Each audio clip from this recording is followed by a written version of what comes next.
Perception erronée d'une réalité. Peur. Bonjour les amis. Aujourd'hui, nous allons parler d'un état dans lequel vous êtes souvent quand vous êtes bloqué sur un sujet. La peur. Les émotions provoquées par la peur sont parfois handicapantes, car vous êtes comme le lapin sur une route, hypnotisé par les phares d'une voiture. Votre peur vous fige et vous interdit souvent toute réaction. On peut avoir une peur du jugement des autres, peur de ne pas être à la hauteur, peur de prendre la parole en public, peur de l'échec, peur de la réussite, peur de décrocher son téléphone, de l'agoraphobie, la peur des endroits publics, la peur de rougir en public, la peur de conduire une voiture, la peur de l'avion, la peur des araignées, la peur d'attraper une maladie, la peur des serpents, des souris, des chiens, des chats, des endroits clos, comme on est claustrophobe, la peur de s'engager, la peur du vide, la peur de l'abandon, la peur de déplaire, la peur de la mort, le trac, la peur de sortir de sa zone de confort, la peur de l'insécurité, la peur des virus, la peur d'avoir peur. Georges Simenon, en 1965, dans La patience de Maigret, a cité ceci. Tout le monde a peur.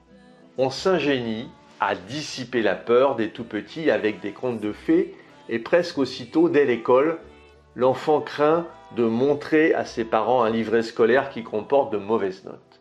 La peur de l'eau, la peur du feu, la peur des animaux, la peur de l'obscurité.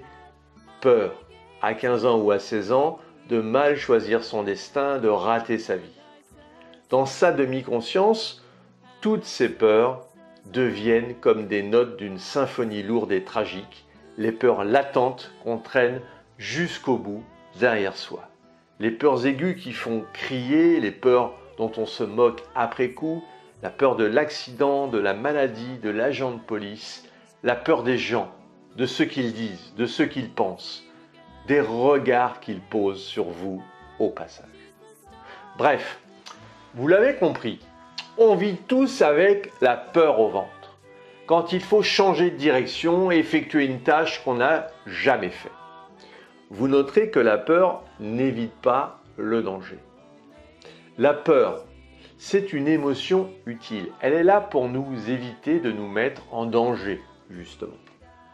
Elle est là pour nous prévenir, pour faire en sorte que nous comprenions que quelque chose est dangereux. Et encore une fois, c'est lié à l'évolution de l'être humain.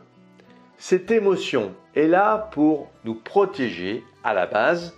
Et puis le cerveau rachidien, vous savez, celui qui est derrière là, fait son job.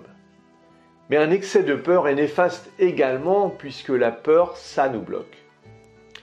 Alors voyons maintenant ce qu'on peut faire pour aller de l'avant malgré ses peurs et puis transformer l'essai. En 1. Accepter de lâcher prise. Peut-être le conseil le plus important.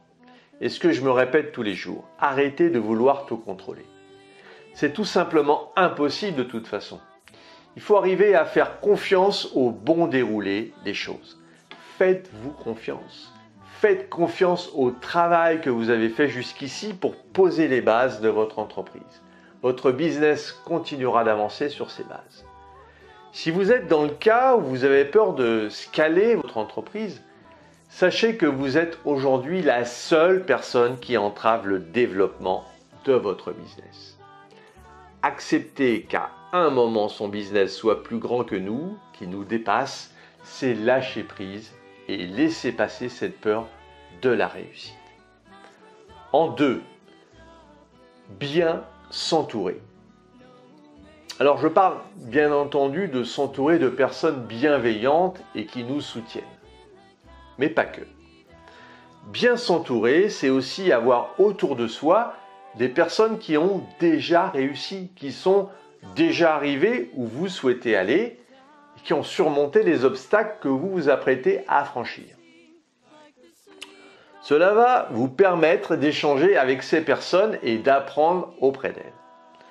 Que ce soit un cercle payant comme un mastermind ou votre propre réseau, Il est important d'être proche des gens qui non seulement comprennent ce que vous vivez, mais qui sont passés par là avant.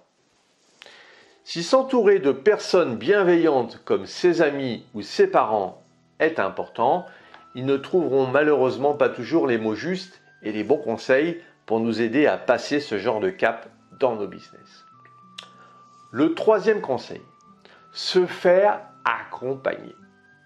En plus de bien s'entourer, se faire accompagner par un coach ou un mentor peut vous aider à débloquer vos croyances et blocages plus facilement et en moins d'efforts que si vous étiez seul pour le faire.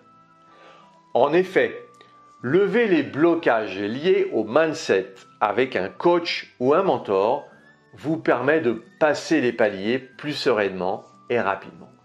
C'est en fait très complémentaire au fait de s'entourer aux bonnes personnes. Quatrième point. Et au pire, quoi? Et il vous faut voir les choses telles qu'elles sont, mais pas pire. Et au pire, quoi si vous vous lancez? Et au pire, quoi si vous avez trop de demandes? Et au pire, quoi si ça marche trop bien? Finalement, prendre un peu de recul et se poser cette question permet de se rendre compte que le risque n'est pas très élevé. Au pire, on s'adapte. Au pire, on trouve des solutions. Vous êtes alors en mesure d'élaborer le plan B, le plan C et même le plan D. Et c'est là que la magie opère. On se rend compte que ce n'est pas insurmontable. Par exemple, si vous avez trop de demandes, vous pouvez toujours renvoyer vos clients vers des confrères de confiance ou encore imaginer un nouveau business model avec des accompagnements de groupe. Vous recevez trop de messages.